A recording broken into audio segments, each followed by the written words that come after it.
There is a will there is a way. जहाँ चाह है वहाँ राह है।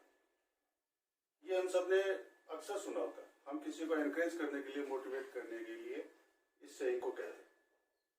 लेकिन मैं इससे इतना एक चीज और कहता हूँ, when there is a will there can be a way.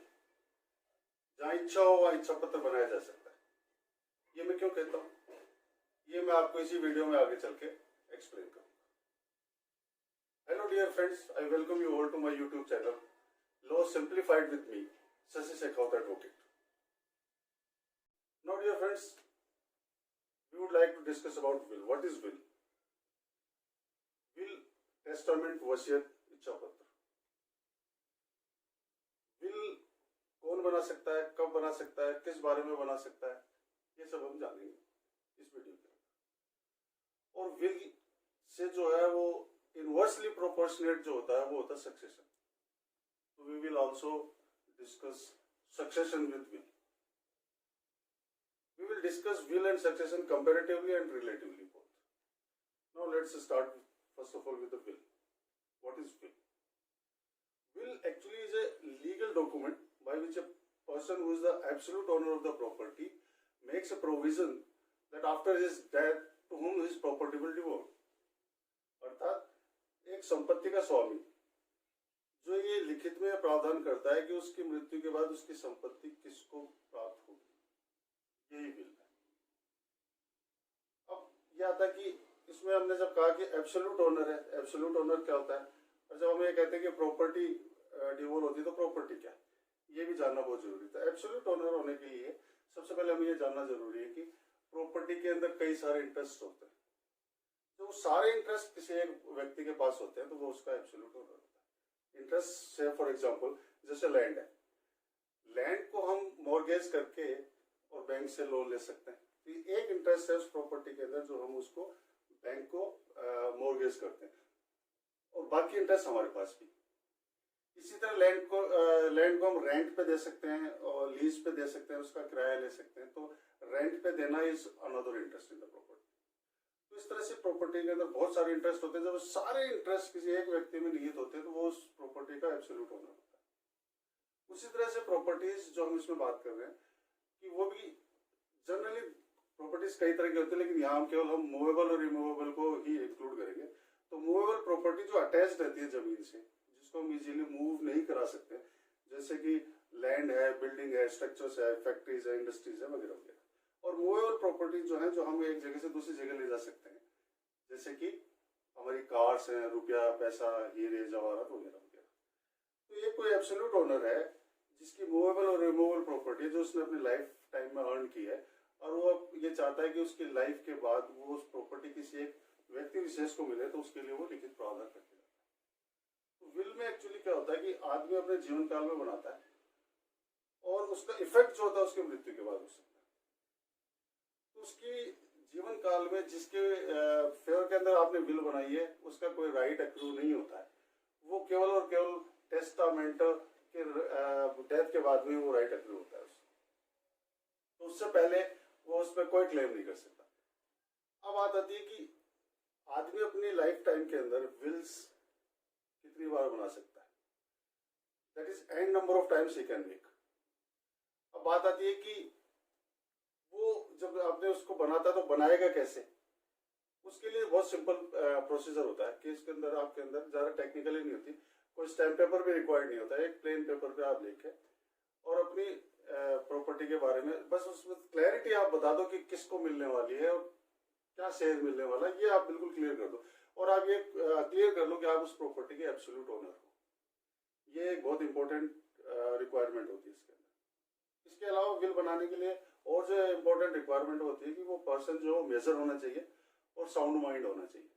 Sound mind का मतलब ये होता है कि वो व्यक्ति किसी से इन्फ्लुएंस नहीं होना चाहिए, कोई फ्रॉड नहीं करे, और उसकी जो कंसेंट है वो अफेक्टेड नहीं हो, कहीं गन पॉइंट पे नहीं बनाई गई हो। ये सब चीजें वो देखी जाती है। कोर्ट में जब विल को प्रूव किया जाता है तो ये सारे ऑब्जेक्शंस आ सकते हैं, और इनमें से अगर कोई सा भी अगर साबित होता है तो वो विल जो है वो इनवैलिड हो जाती है।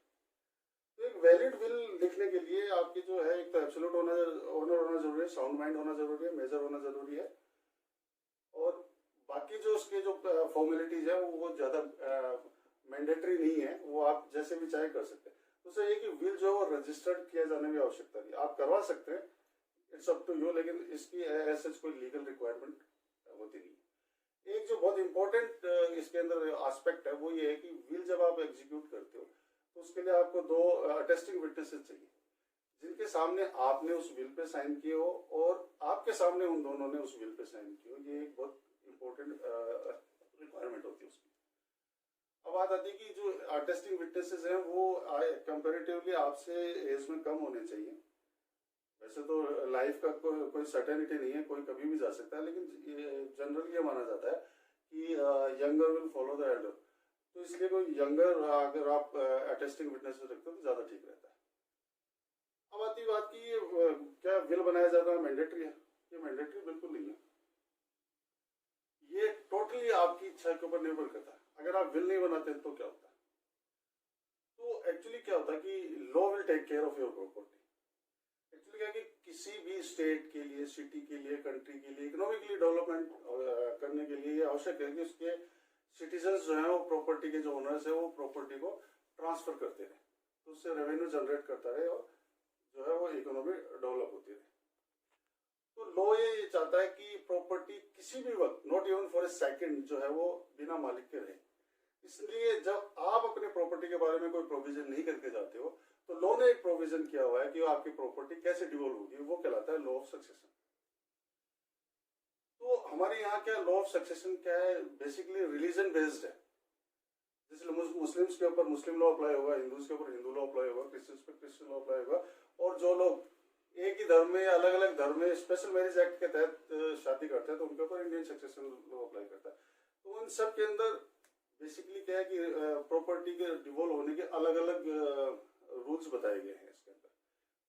तो उसमें जनरली तो जो आपके लीगल एयर्स होते हैं वो आपके पेरेंट्स, आपके चिल्ड्रन या आपका स्पाउस ही होता है, लेकिन किसको कितना शेयर मिलेगा ये अलग अलग लॉ में अलग अलग बताया गया है। फॉर एग्जांपल हमारे हिंदू लॉ के अंदर जैसे 4 कैटेगरीज ऑफ लीगल एयर्स है। मुस्लिम एयर्स लॉ के अंदर जो है वो सुन्नी और शिया में अलग अलग होता है, लेकिन उनके अंदर जो शेयरर्स होते हैं, रेसिड्यूज होते हैं और फिर वो डिस्टेंस कंटेंट होते हैं। उसी तरह से क्रिश्चियन लॉज के अंदर भी जो है जो वो अलग अलग होता है। उनका शेयर, जो विडोज का शेयर है हिंदू लॉ के अंदर इक्वली मिलता है, हिंदू क्रिश्चियन और मुस्लिम लॉ के अंदर वो 1/3 मिलता है, और अगर उनके बच्चे हैं तो बच्चे नहीं है तो हाफ मिलता है, अदरवाइज 1/3 मिलता है, वगैरह वगैरह। तो ये थोड़ा सा कॉम्प्लिकेटेड होता है।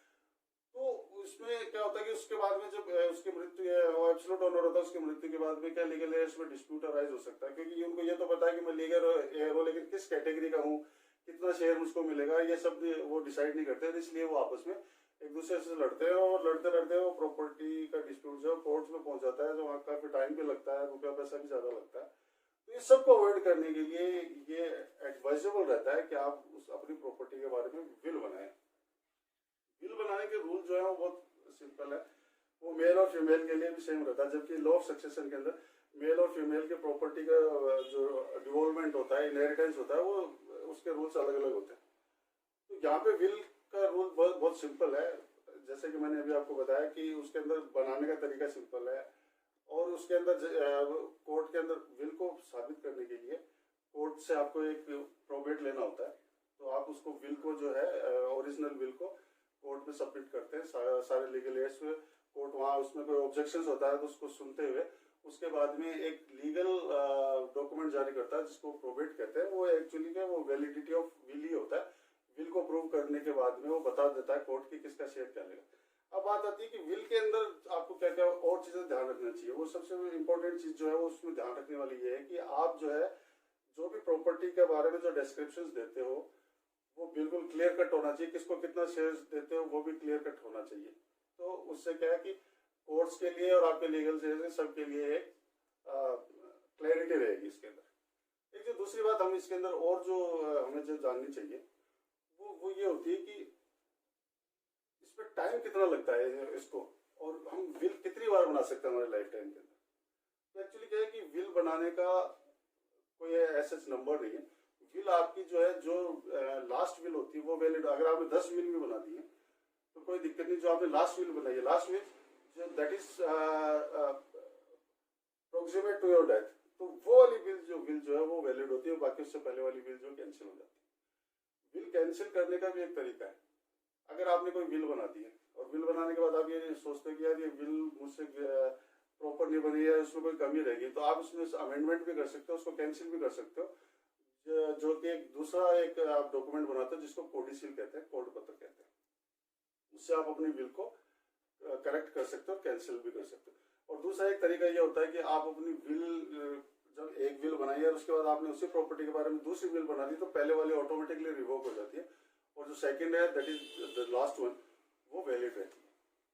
तो इसलिए ये रहता है कि विल बनाया जाना अच्छा रहता है। अब ये क्यों बनाया जाना अच्छा रहता है, उसके लिए रहता है कि जैसे अभी कई बार हम सुनते हैं कि बड़े बड़े इंडस्ट्रियलिस्ट हैं, ये उनकी डेथ के बाद भी काफी प्रॉपर्टीज होती है, उनके बाद उनके बच्चे उनके आपस में डिस्प्यूट होता है, तो उस जब आप कोई विल नहीं करते then law comes in picture, otherwise law remains behind.